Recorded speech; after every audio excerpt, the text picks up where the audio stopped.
কি কি কাজ করলে কোরবানি অর্থহীন হয়ে যেতে পারে? কোরবানি অর্থহীন হয়ে যাওয়ার জন্য সবচেয়ে বড় যে কাজটি হতে পারে সেটা হলো লৌকিকতার কারণে বা আল্লাহর সন্তুষ্টি অর্জন ছাড়া অন্য কোনো কারণে যদি কোরবানি হয় তাহলে সেই কোরবানিটা অর্থহীন হয়ে যেতে পারে। কোরবানিটার সওয়াব পাওয়া থেকে আমরা বঞ্চিত হতে পারি।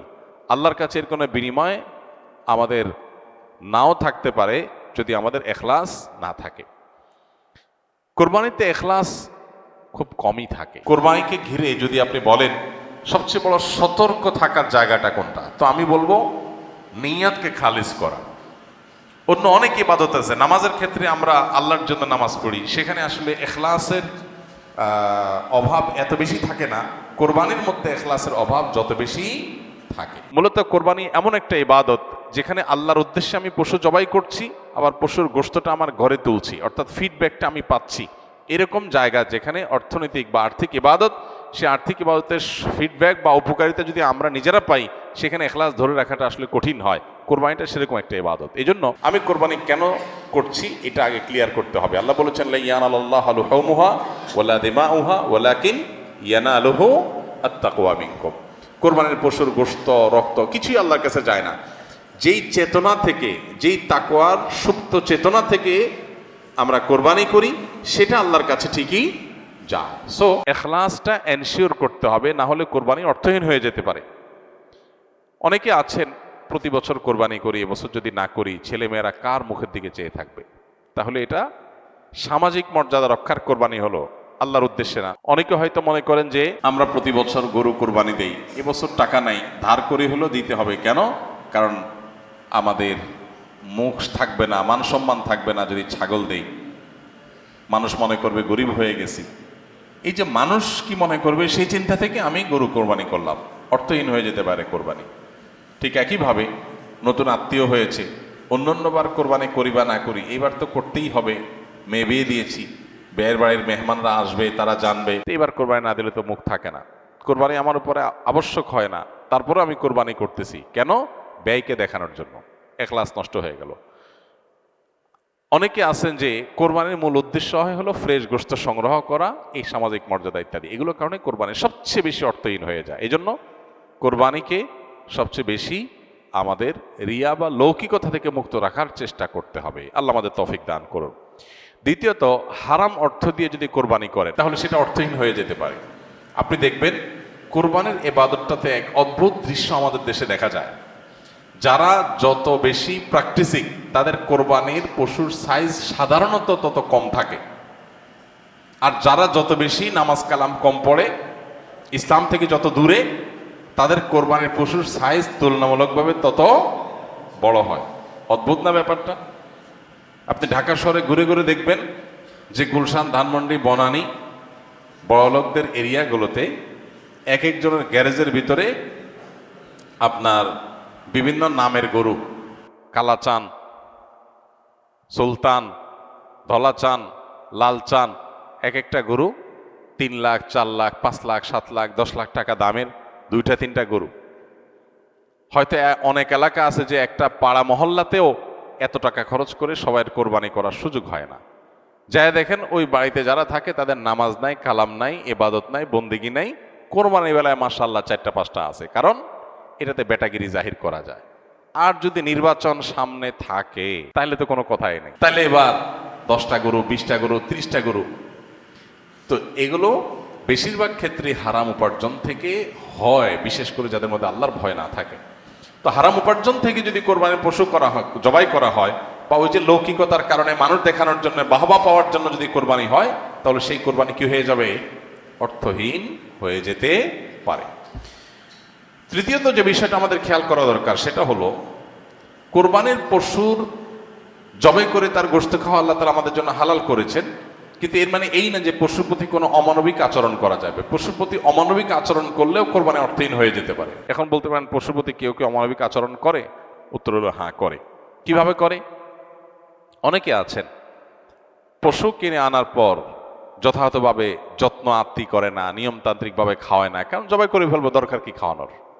আপনি 1 সপ্তাহ আগে, 5 দিন আগে বাজার থেকে পশু কিনে আনছেন, এটা ঠিক মতো খাওয়াইলেন না, যেখানে তার কষ্ট হয়, মশা টশা আছে যেখানে সেখানে তারে বেঁধে রাখলেন, মিনিমাম যত্ন আত্মি যতটুকু দরকার, পশু হলেও তার ভিতরে প্রাণ আছে, সে প্রাণী, সো প্রাণী হিসাবে তাকে যতটুকু যত্ন করা দরকার সেটা না করে জবাই তো করে ফেলবো, দরকার কি আর কেয়ার করা, তাকে আপনি অহেতুক কষ্ট দিলেন, তাহলে এটা আপনার কোরবানিকে অর্থহীন করতে পারে। নবী সাল্লাল্লাহু আলাইহি ওয়াসাল্লাম বলেছেন, ইন্নাল্লাহা কাতাবাল ইহসানা আলা কুল্লি শাই, আল্লাহ প্রত্যেকটা বস্তুর প্রতি ইহসান করা, অনুগ্রহ করাকে আবশ্যক করে দিয়েছেন, ফরজ করে দিয়েছেন। প্রতিটা বস্তুর প্রতি কি করতে হবে? ইহসান করতে হবে। এই ইহসানের মানসিকতা আমাদের যদি না থাকে, তাহলে পশুর প্রতি যদি আপনি ইহসান না করেন, তাহলে আল্লাহর কাছে জবাবদিহি করা লাগতে পারে। আমরা যারা পশু কিনে আনি, নিজেরা জবাই করি, জবাই করার সময় কিছু অমানবিক আচরণ হয়। যেমন দেখা যায় জবাই করার পর কসাইরা বিশেষ করে চাকু দিয়ে গলায় খোঁচায়। এই গলায় খোঁচানোর পরে, খোঁচানোর কারণে দেখা যায় যে স্বাভাবিকভাবে রক্ত প্রবাহ হয়ে, রক্ত বের হয়ে যে মৃত্যু হতো, সেটা না হয়ে একটা পশু মারা যাচ্ছে অনেক সময় স্পাইনাল কর্ডে আঘাত করার কারণে। তো এই যে খোঁচাখুচি করে পশু মারলেন, অনেক সময় পশু খাওয়াটা পর্যন্ত হারাম হয়ে যেতে পারে যদি এরকম খোঁচাখুচি হয়। এই জন্য জবাইয়ের পরে ছেড়ে দিতে হবে, তার প্রাণ বাইর হওয়ার জন্য স্বাভাবিকভাবে। খোঁচাখুচি করা যাবে না চাকু দিয়ে। অনেক সময় দেখা যায় কসাইরা পশুর এখনো পুরো প্রাণ বের হয় নাই, এখনো মারা যায় নাই, রগ কাটা শুরু করেছে, চামড়া ছেলা শুরু করে দিয়েছে, নাড়াচাড়া এখনো করছে, এটা অমানবিক। তার প্রাণটা বের হওয়ার জন্য অপেক্ষা করতে হবে। নবী সাল্লাল্লাহু আলাইহি ওয়াসাল্লাম পরিষ্কারভাবে বলেছেন, তোমরা চাকু ভালো করে ধার দিবে। কেন? কারণ ধার দিলে পশু তাড়াতাড়ি জবাই হয়ে যাবে, অহেতুক তাকে খোঁচাখুচি করে কষ্ট দেওয়া লাগবে না। আমরা দেখা যায় নিজেরা হয়তো পশুর প্রতি অনেকে যত্ন করি, মায়া করি, কিন্তু পশুটা যে আপনার বিক্রেতার কাছ থেকে আপনি কিনে এনেছেন, এই পশু প্রতি সে হয়তো কোনো অমানবিক কাজ করেছে, যদিও তার দায়টা আপনার উপর আসবে না, কিন্তু সামাজিকভাবে আমাদের সবার উপরে এই দায়টা চলে আসে। আমরা জানি পশু পরিবহন থেকে নিয়ে, পশু বাজারজাত করা থেকে নিয়ে জবে পর্যন্ত ধাপে ধাপে পশুর প্রতি চরম অমানবিক আচরণ এদেশে করা হয়। পরিবহনে হয়, আপনারা জানেন, একটা ট্রাকে ধরা যাক যে 15টা গরু উঠানো যাবে, সেখানে 20টা গরু উঠানো হলো, 5টা গরু বেশি উঠানো হলো, তাতে পড়তা বেশি হয়ে যায়, খরচ কম পড়ে, ব্যবসাটা একটু বেশি হয়ে যায়। কিন্তু 5টা গরু বেশি উঠানোর কারণে কি হয়?